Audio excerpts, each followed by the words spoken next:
I got a condo in Manhattan. Baby girl, what's happening? You and your ass invited, so gonna get to clapping. Go pop it for a plan, pop it for me. Turn around and drop it for a plan, drop it for me.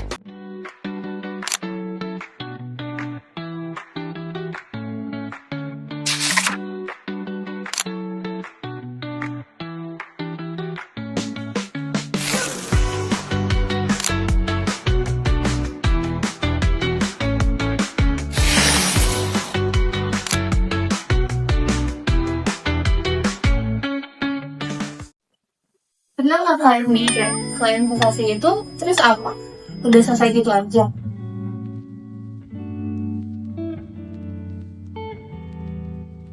Padahal justru setelah investasi, banyak hal yang bisa terjadi. Nilainya bisa naik, turun, bahkan bisa berubah karena keputusan perusahaan. Dan semua perubahan tidak boleh diabaikan, karena harus dicatat dalam akuntansi agar laporan keuangan tetap akurat. Di video ini, kita bakal bahas investasi lanjutan dengan cara yang santai, mudah dipahami, tapi tetap sesuai dengan konsep akuntansi. Kita juga akan menjelaskan bagaimana perubahan nilai investasi bisa terjadi dan bagaimana perusahaan menyikapinya. Let's go!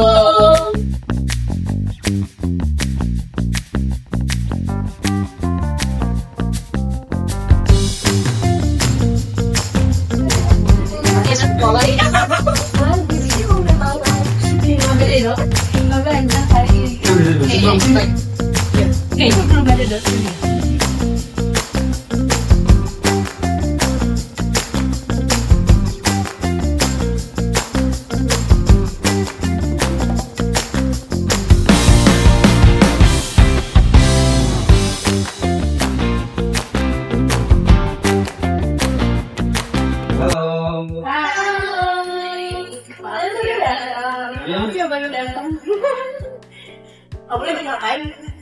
Guys, jujur ya, aku tuh kayak ngerasa masih deg-degan gitu soal tugas video kita. Sedangkan kita kelompok terakhir ya, jadi kayak aku ngerasanya sih kita harus tampil lebih bagus daripada kelompok sebelum kita. Aku sempat kepikiran juga sih, tapi menurutku justru enaknya kita bisa melihat kelompok lain dan kita bisa melanjutkan pembahasan mereka dan membuat penjelasan kita lebih lengkap. Nice. Iya, kelompok sebelum kita itu kan udah bahas investasi dari awal, mulai dari pengertian sampai jenis-jenis investasi. Jadi tugas kita itu sekarang fokus ke bagian lanjutannya, yaitu setelah investasi dilakukan. Berarti kita nggak perlu ngulang semuanya dari awal ya, cukup jelasin setelah perusahaan melakukan investasi aja. Nah, itu dia yang bikin aku bingung. Setelah investasi dilakukan, emangnya bisa ya berubah-ubah nilainya? Bisa banget, justru di investasi lanjutan kita belajar bahwa nilai investasi tidak selalu tetap, melainkan bisa naik atau turun, tergantung kondisi perusahaan yang diinvestasikan. Misalnya, perusahaan itu berkembang dan menghasilkan keuntungan, maka nilai investasi kita bisa meningkat. Tapi jika perusahaan mengalami kerugian, maka nilai investasi kita akan mengalami kerugian juga atau menurun. Makanya dalam akuntansi itu, perubahan harus dicatat dengan benar, supaya laporan keuangan tetap akurat dan dapat dipercaya oleh perusahaan maupun pihak luar. Oh, jadi investasi itu bukan cuma soal beli saham, tapi juga soal mental perkembangan. Betul sekali. Jadi, poin utamanya adalah apa yang terjadi setelah investasi dilakukan. Kita langsung ke tahap pemantauan nilai. Investasi lanjutan fokus pada pencatatan perubahan nilai aset akibat adanya laba, rugi, dan dividen dari perusahaan tujuan. Dalam video ini, kita menggunakan metode ekuitas yang wajib dipakai jika kepemilikan saham kita berkisar antara 20% sampai dengan 50%. Intinya, pada metode ini, investasi kita dianggap sebagai satu kesatuan dengan perkembangan perusahaan tersebut. Oke, sekarang aku mau fokus ke satu hal dulu. Misal, kalau perusahaan yang kita investasikan mendapatkan laba, apa yang terjadi dengan investasi kita? Kalau perusahaan kita mendapatkan laba, kita berhak atas sebagian laba tersebut sesuai persentase kepemilikan saham kita. Misalnya kita punya 30% saham di perusahaan lain, lalu perusahaan itu memperoleh laba sebesar 100 juta rupiah. Berarti bagian laba yang menjadi hak kita itu 30% dari 100 juta, yaitu 30 juta rupiah. Berarti 30 juta itu langsung kita terima sebagai uang tunai. Belum tentu. Dalam metode ekuitas di bagian laba, itu biasanya menambah nilai di investasi, tidak langsung menambah kas. Jadi, nilai investasi kita meningkat karena perusahaan yang kita investasikan berhasil mendapatkan laba. Nih, kalau diibaratkan, kayak kita tuh punya usaha bareng temen tahu. Kalau usaha itu untung, nilai bagian kita di dalam usaha tersebut juga meningkat. Oh, sekarang aku udah mulai ngerti. Berarti laba itu bikin nilai investasi kita naik ya? Iya, betul sekali. Ingat rumusnya ya, saat perusahaan invest mendapatkan laba, nilai investasi di pembukaan kita bertambah. Ini karena kekayaan perusahaan yang kita miliki juga sedang meningkat. Terus kalau perusahaan membagikan dividen ke pemegang saham, itu apa pengaruhnya ke investasi kita? Kalau kita menerima dividen, kas kita memang akan bertambah. Tapi nilai investasinya justru akan berkurang. Karena dividen dianggap sebagai pengembalian sebagian dari investasi kita, bukan sebagai tambahan investasi baru. Jadi, ketika perusahaan membagikan dividen, nilai investasi kita dikurangi sebesar jumlah dividen yang kita terima. Oh, berarti meskipun kita senang dapat uang, tapi sebenarnya investasi kita berkurang ya? Iya, betul. Sekarang kita bahas kondisi sebaliknya, yaitu ketika perusahaan mengalami kerugian. Kalau perusahaan mengalami rugi, nilai investasi yang kita miliki akan menurun sesuai dengan persentase kepemilikan saham kita. Misalnya kita punya 30% saham, lalu perusahaan mengalami rugi 50 juta. Berarti bagian kerugian kita adalah 30% dari 50 juta. Iya, yaitu 15 juta rupiah. Dan jumlahnya itu akan mengurangi nilai investasi kita. Berarti investasi itu memang bisa naik dan turun tergantung dengan kondisi perusahaan. Betul, makanya pencatatan harus dilakukan secara teliti. Bayangkan dividen itu seperti kalian mencairkan sebagian saldo tabungan. Uang di tangan kalian bertambah, tapi saldo di bank pasti berkurang. Logika akuntansinya persis seperti itu. Sama halnya dengan kerugian, jika perusahaan yang kita tanam modal rugi, maka nilai investasi kita di laporan keuangan juga harus dikurangi secara proporsional. Oh ya, aku mau nanya lagi nih. Kalau suatu saat perusahaan memutuskan untuk menjual investasi yang mereka miliki, terus apa yang terjadi? Itu disebut jualan investasi. Jadi saat investasi dijual, perusahaan akan membandingkan harga jual dengan nilai investasi yang telah tercatat. Kalau harga jual lebih tinggi dari nilai investasi, perusahaan akan memperoleh keuntungan. Nah, sebaliknya, kalau harga jual itu lebih rendah dari nilai investasi, maka perusahaan akan mengalami kerugian. Berarti keuntungan atau kerugian itu harus dicatat dalam laba rugi ya? Iya, karena itu mempengaruhi hasil kerja perusahaan pada periode tersebut. Makanya, perusahaan harus mempertimbangkan sebelum menjual investasinya. Selain itu, pencatatan penjualan investasi juga harus dilakukan dengan teliti agar laporan keuangan tetap mencerminkan kondisi yang sebenarnya. Berarti sebelum menjual ke investasi, perusahaan juga harus tahu dulu nilai investasi yang ada di pembukuan ya. Soalnya, supaya bisa menghitung untung dan ruginya dengan benar. Poin penting saat menjual, kita membandingkan harga jual dengan nilai buku terakhir, bukan harga beli awal. Selisih itulah yang menentukan kita untung atau rugi. Sekarang aku berasa lebih paham sih tentang investasi lanjutan. Ternyata setelah membeli investasi masih banyak hal yang harus diperhatikan. Iya, mulai dari laba, dividen, sampai kerugian, semuanya bisa mempengaruhi nilai investasi. Selain itu, keputusan untuk menjual investasi juga bisa menimbulkan kerugian atau keuntungan bagi perusahaan. Jadi, bisa dibilang investasi itu bukan hanya soal membeli, tapi juga soal bagaimana cara mengelola perubahan yang terjadi setelahnya. Sekarang aku udah mulai paham sih sama konsepnya, tapi aku masih penasaran.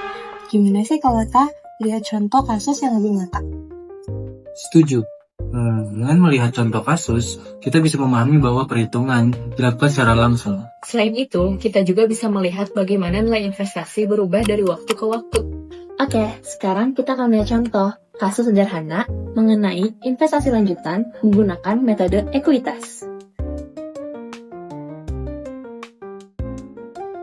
Nah, sebelum kita masuk ke angka-angka, siapin catatannya, karena kita akan simulasiin gimana perubahan tadi, laba, dan dividen, sampai masuk ke dalam jurnal akuntansi. Kita masuk ke contoh soal. PT Maju Jaya membeli 30% saham PT Sejahtera pada tanggal 1 Januari 2024 dengan harga 400 juta rupiah. Selama tahun 2024, PT Sejahtera memperoleh laba sebesar 200 juta rupiah. Kemudian pada akhir tahun, PT Sejahtera membagikan dividen sebesar 60 juta rupiah kepada para pemegang saham. Untuk pengerjaannya, langkah pertama adalah menghitung bagian dari laba. 30% dikali 200 juta rupiah sama dengan 60 juta rupiah. Bagian laba ini akan menambah nilai investasi. Langkah yang kedua adalah menghitung bagian dividen. 30% dikali 60 juta rupiah sama dengan 18 juta rupiah. Bagian dividen ini akan mengurangi nilai investasi. Selanjutnya, penambahan dari laba 60 juta rupiah, pengurangan dari dividen 18 juta rupiah. Sehingga kenaikan bersih nilai investasi adalah 60 juta rupiah dikurangi 18 juta rupiah sama dengan 42 juta rupiah. Dengan demikian, nilai investasi pada akhir tahun meningkat sebesar 42 juta rupiah.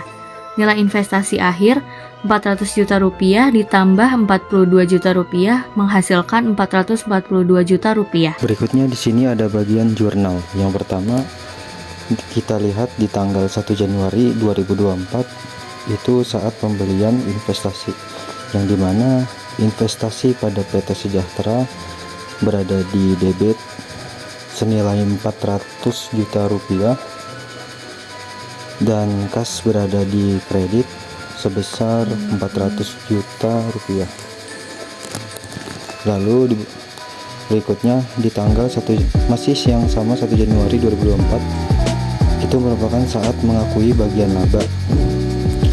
Jadi investasi pada PT Sejahtera berada di debit senilai 60 juta rupiah dan pendapatan investasi di sebelah kredit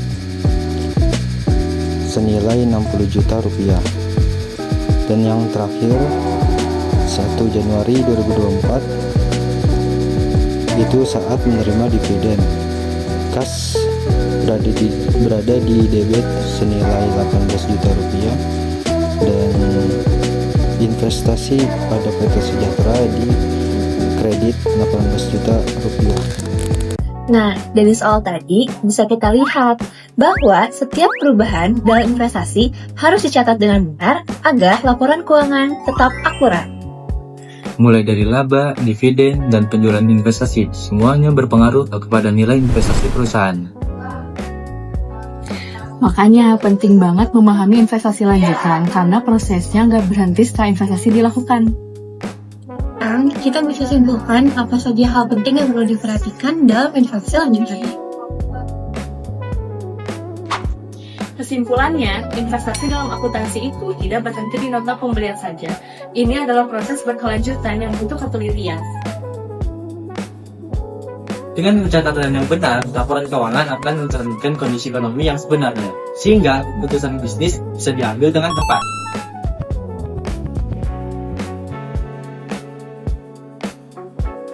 Kita harus terus memantau apakah investasi kita turun dari laba atau justru menyusut karena kerugian dan juga pembagian dividen. Jadi, mengelola investasi bukan cuma soal punya modal, tapi juga soal mengelola perubahan nilainya secara logis dan akuntabel. Terima kasih sudah mengikuti video kami dari awal. Semoga video kami bermanfaat bagi kalian. Bye-bye!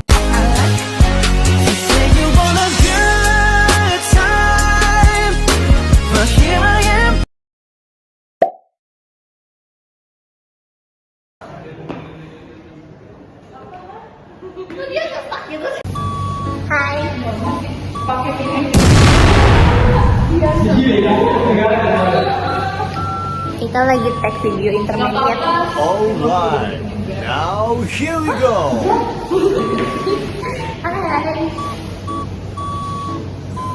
Itu siaran. Kampapan beli. Udah itu emang gitu doang. Aku sih nggak pantas doang.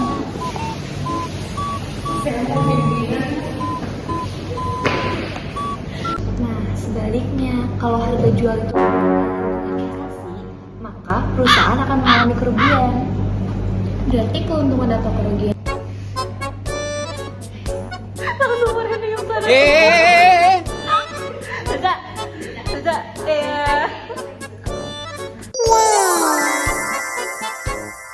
behind the scene chat. Iya.